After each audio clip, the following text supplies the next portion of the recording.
दोन दिवसापासून आपण लातूर जिल्ह्याच्या दौऱ्यावरती आहात आणि महानगरपालिकेच्या निवडणूक निकालाच्या नंतर जिल्हा परिषदेमध्ये आपल्याला कसा प्रतिसाद मिळतो?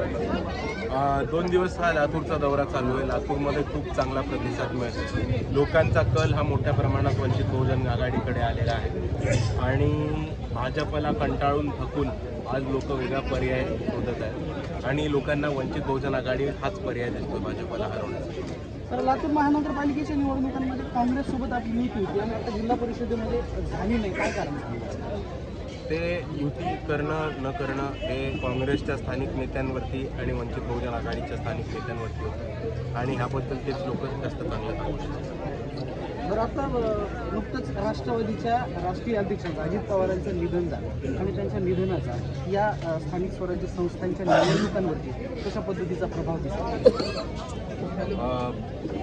मला कसा प्रभाव दिसेल हे सांगणं आत्ता शक्य नाही आहे, पण एक सगळ्यांसाठीच अवघड परिस्थिती ही निर्माण झाली आहे कारण अजितदादा हे सर्वांचेच लढके होते आणि त्याचबरोबर एक कामाचा माणूस म्हणून त्यांची नेहमीच ओळख या महाराष्ट्रामध्ये राहील आणि दुसऱ्या बाजूला एक दुखवट्याची परिस्थिती महाराष्ट्रावर आली तर ह्याचा कसा परिणाम महाराष्ट्राच्या निवडणुकीवरती होईल हे बघण्यासारखं आहे.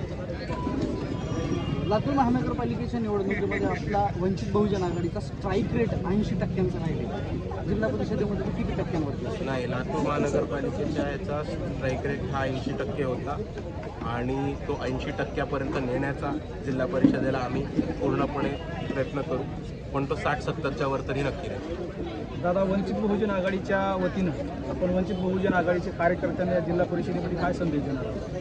मी वंचित बहुजन आघाडीच्या वतीने जिल्हा परिषदेमध्ये कार्यकर्त्यांना एकच संदेश देईन की ही निवडणूक तुमच्या हक्काची, या निवडणुकीमध्ये ताकदीने जुमानी लागा, पूर्णपणे झोकून घ्या आणि जिल्हा परिषदेच्या मार्फत, पंचायत समितीच्या मार्फत ग्रामीण भागामधल्या स्थानिक स्वराज्य संस्थेची सत्ता आपल्या हाती घ्या.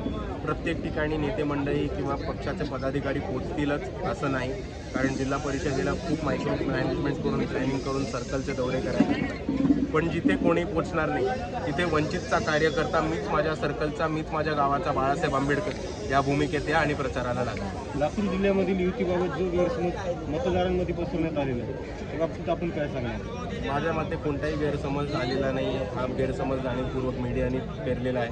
मीडियाने तो पेरला नाही तर तो होणार पण नाही, म्हणून आपण हे धंदे थांबवावे. वंचित आघाडीच्या वळसिंगला उमेदवारच नाही, अशा ठिकाणी आता भाजपचा त्याचा फायदा होईल ना.